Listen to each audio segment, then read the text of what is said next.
নমস্কার বন্ধুরা, আপনারা সবাই কেমন আছেন? আশা করি ভালোই আছেন। আজ কিন্তু সোমবার, সকাল সকাল চলে এসেছি ঠাকুর ঘরে। আগে পুজোটা দিয়ে নেব, কারণ আজ সোমবার, পুজোটা দিয়ে নিতে হবে। তাই চান করে চলে এসেছি ঠাকুর ঘরে, পুজোটা দিয়ে নেব। আর দেখতেই পেলেন আমি কিন্তু সিংহাসনটা পরিষ্কার করে মুছে নিয়েছি। এরপর ঠাকুরের বাসনগুলো ধুয়ে মেজে নিয়েছিলাম, সেগুলো এখন এখানে দিয়ে দেবো। আর গ্লাসে দিয়ে দিচ্ছি জল।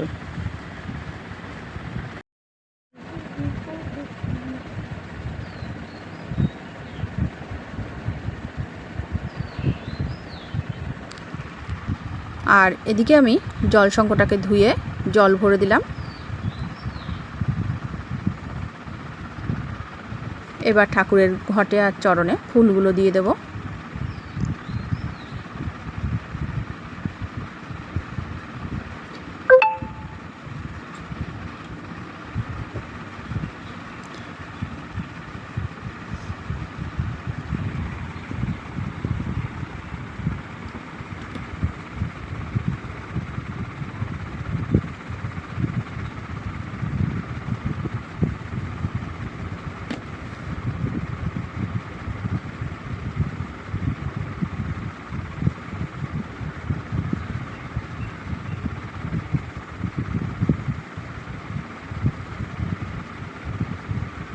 দেখতেই পাচ্ছেন আমি কিন্তু মা লক্ষ্মীর ঘটেও কিন্তু ফুল দিয়ে দিচ্ছি।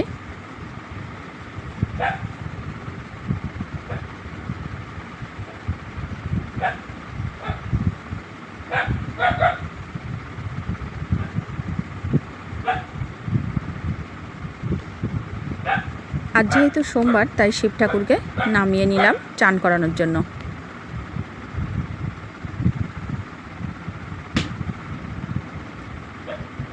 চান করানোর জন্য এখানে আমি নিয়ে নিলাম জল, আর জলের মধ্যে দিয়ে দিচ্ছি মধু।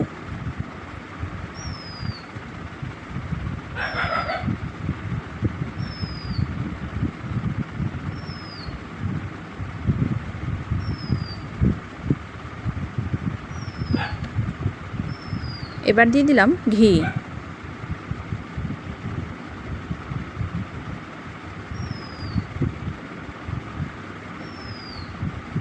আর দিয়ে দিলাম অগ্রু।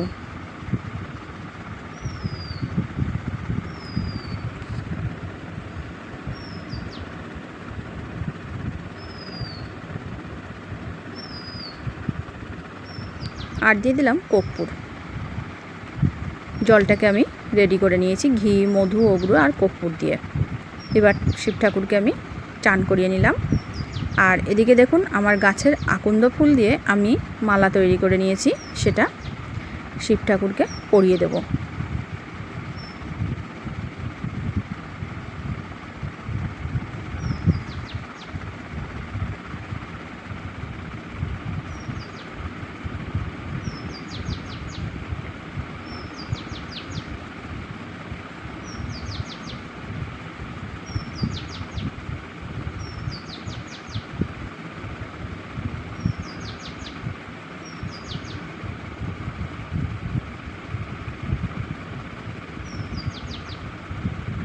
আর একটু চন্দন দিয়ে দিচ্ছি।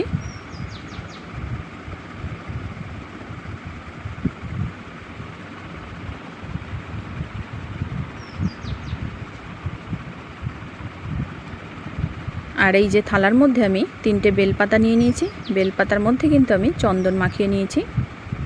এবার বেলপাতা 3টে শিব ঠাকুরের মাথায় দিয়ে দেব।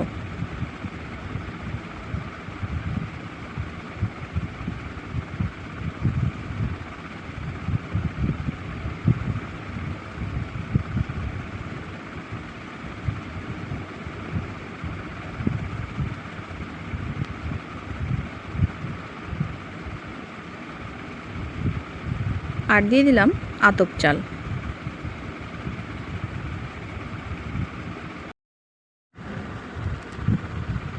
আর দিয়ে দিলাম একটা সাদা টগর ফুল। তারপর দিয়ে দিলাম ধূপ। শিব ঠাকুরের কিন্তু সাদা ফুল পছন্দের, তাই একটা সাদা টগর ফুল দিয়ে দিলাম। আর দিয়ে দিয়েছি ধূপ।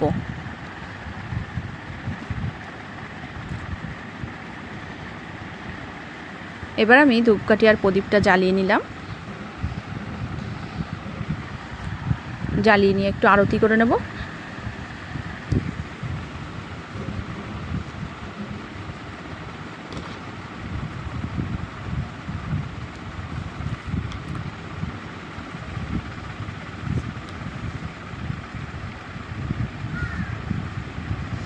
আমার কিন্তু পুজো দেওয়া হয়ে গেল। আমার পুজো দেওয়াটা আপনাদের কেমন লাগলো অবশ্যই জানাবেন, কারণ আজ হচ্ছে সোমবার।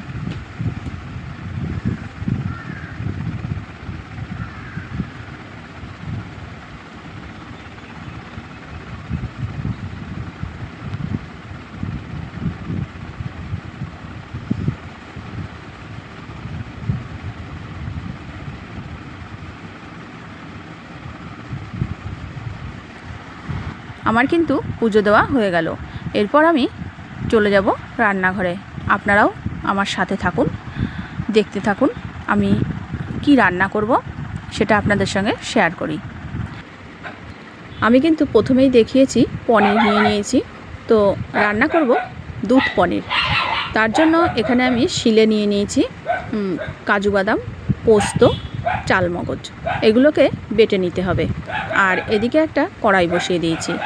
কড়াইয়ের তেলটাকে ভালো করে গরম করে নেব।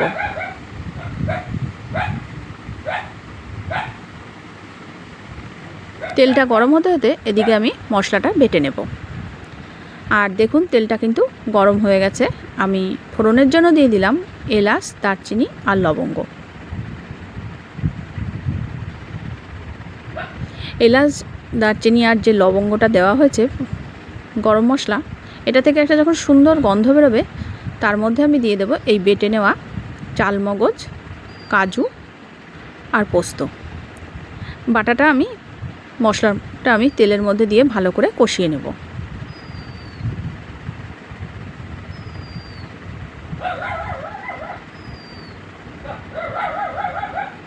আর প্লেটটা ধুয়ে আমি এখানে একটু জল দিয়ে দিলাম।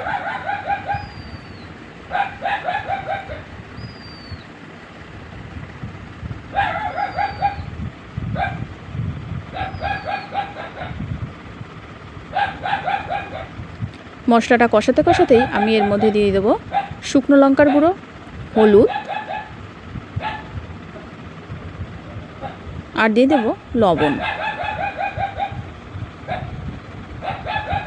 এবার ভালো করে মশলাটাকে কষিয়ে নিতে হবে। এরপর আমি দিয়ে দেব টমেটো বাটা। টমেটোটাও কিন্তু আমি শিলে বেটে নিয়েছিলাম। বেটে নেওয়া টমেটোটাও দিয়ে দিলাম মশলার মধ্যে। এবার সমস্ত কিছু আমি একসঙ্গে ভালো করে কষিয়ে নেব।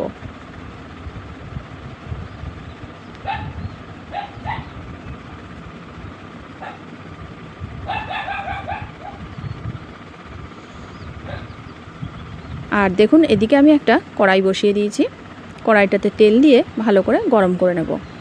আর তেলটা গরম হতে হতে এদিকে আমি একটা কাপ নিয়ে নিয়েছি। কাপের মধ্যে দিয়ে দেব আমুল দুধ।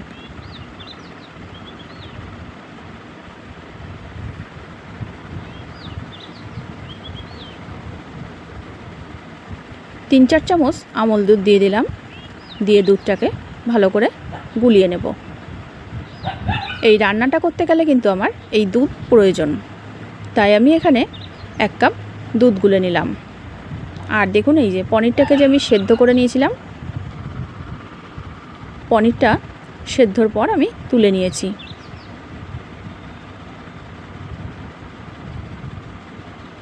এরপর দেখুন তেলটা কিন্তু আমার ভালো করে গরম করে নেওয়া হয়ে গেছে। পনিরগুলো আমি এই তেলের মধ্যে দিয়ে ভেজে নেব।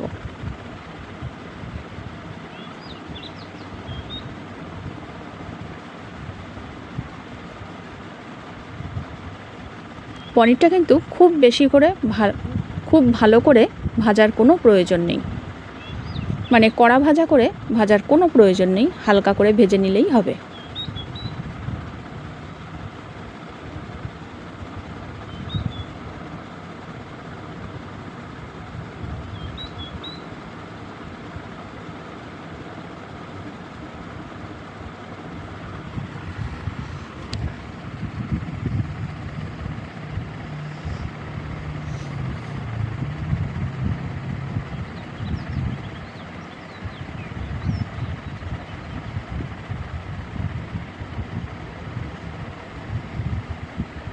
পনিরটা কিন্তু আমার ভেজে নেওয়া হয়ে গেছে, এবার আমি তুলে নেব।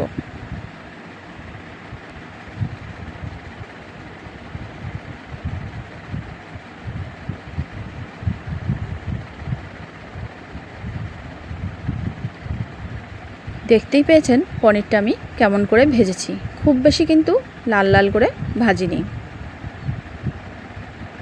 পনিরটা শক্ত হয়ে গেলে খেতে ভালো লাগবে না, সেই জন্য আমি হালকা করে ভেজে নিয়েছি।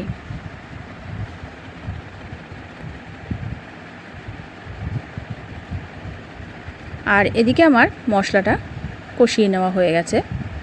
দেখুন মশলাটা থেকে কত সুন্দর তেল ছেড়ে দিয়েছে।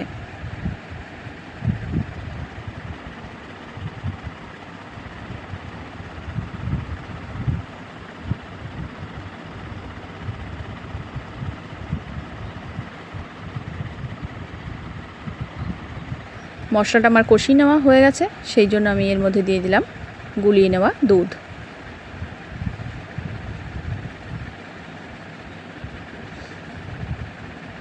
গুলিয়ে নেওয়া দুধ নিয়ে মশলাটার সঙ্গে ভালো করে একটু নেড়ে চেড়ে নিলাম। এবার আমি দিয়ে দেব পনিরগুলো।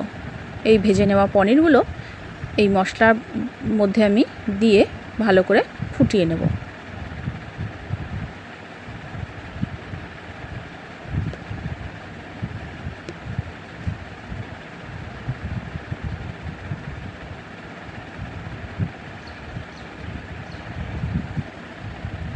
আর এদিকে কাসুরি মেথি আমি একটু ড্রাই রোস্ট করে নেব।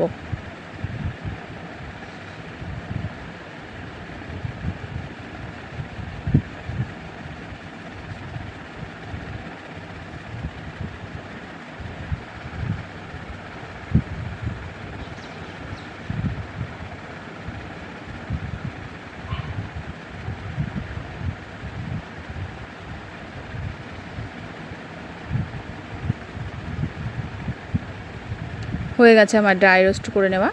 এবার আমি কাসুরি মেথিটা দিয়ে দেব তরকারির মধ্যে।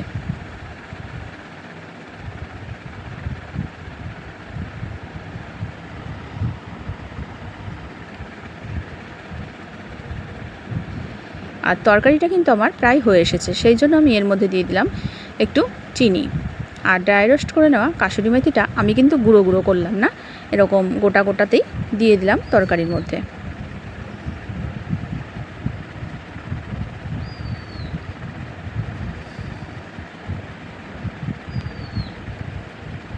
এরপর দিয়ে দেব গরম মশলা।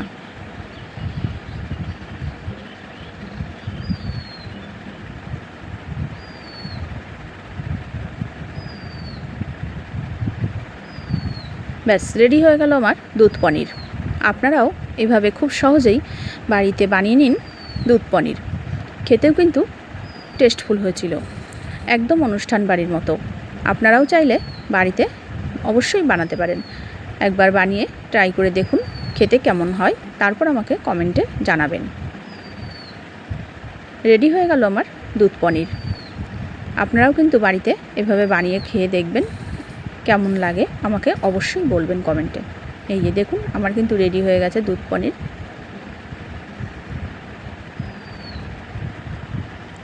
আজ ভিডিওটি এটুকুই, দেখা হবে অন্য কোনো ভিডিওর সাথে।